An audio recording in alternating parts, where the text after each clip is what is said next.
Well, hello and welcome back once again to our series Going to the Source. And today, we'll be doing something we haven't yet done before. We will be going to a source within a source.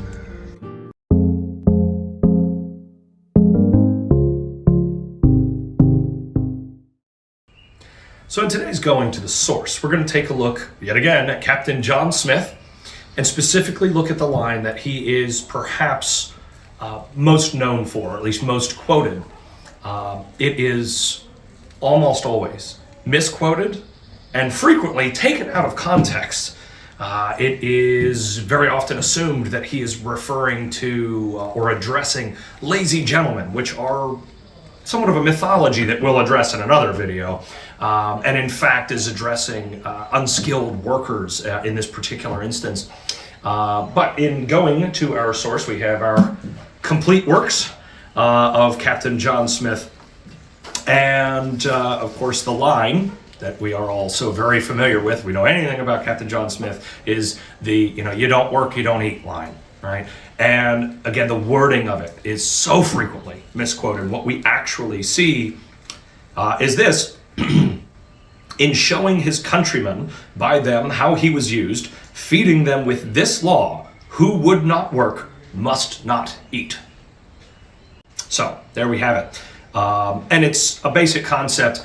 If you don't contribute, you don't get to be fed. You don't get to eat. In its most basic sense, if you do not, sow, you cannot reap. That kind of thing. But in this instance, it is in fact your payment as an employee of the Virginia Company is your sustenance here. But while Captain John Smith did indeed say this, it is recorded. We are quoting him when we talk about this. Smith himself had a source. And so now we are going to go to the source within our going to the source. And here we have Captain John Smith's source. And he is in fact pulling inspiration from the Bible.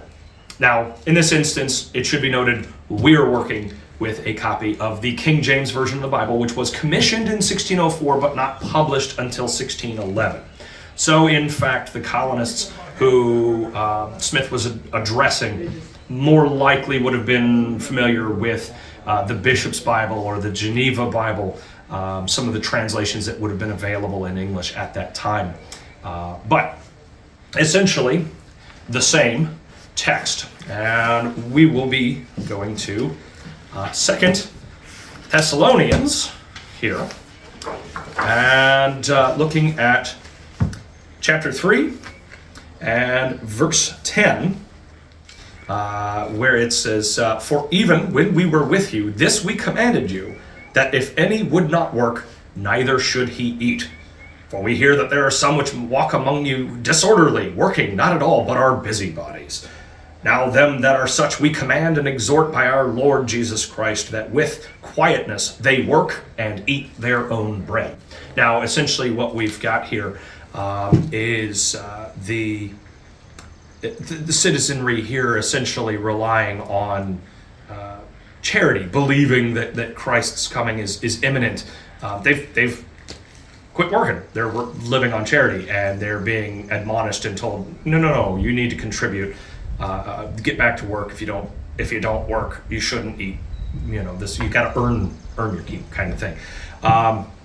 So this is the inspiration that Captain John Smith is pulling upon, and it's important to bear in mind that for all that England is still not settled in its religious stance, you've got those that still have more traditional Catholic leanings. You've got those that have more radical Puritan leanings, and you've got various levels of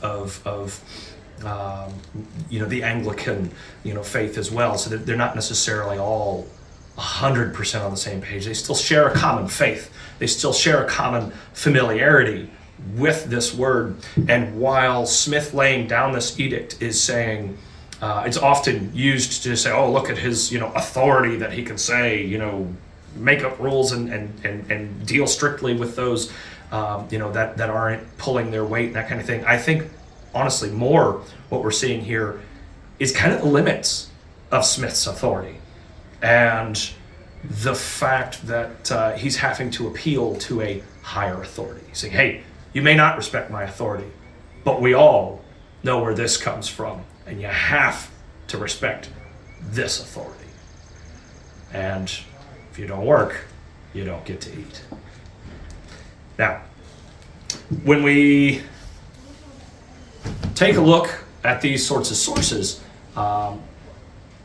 it's important to bear in mind, again, the context in which they're in. So when we talk about these men and their environment, the religious side of things is always present.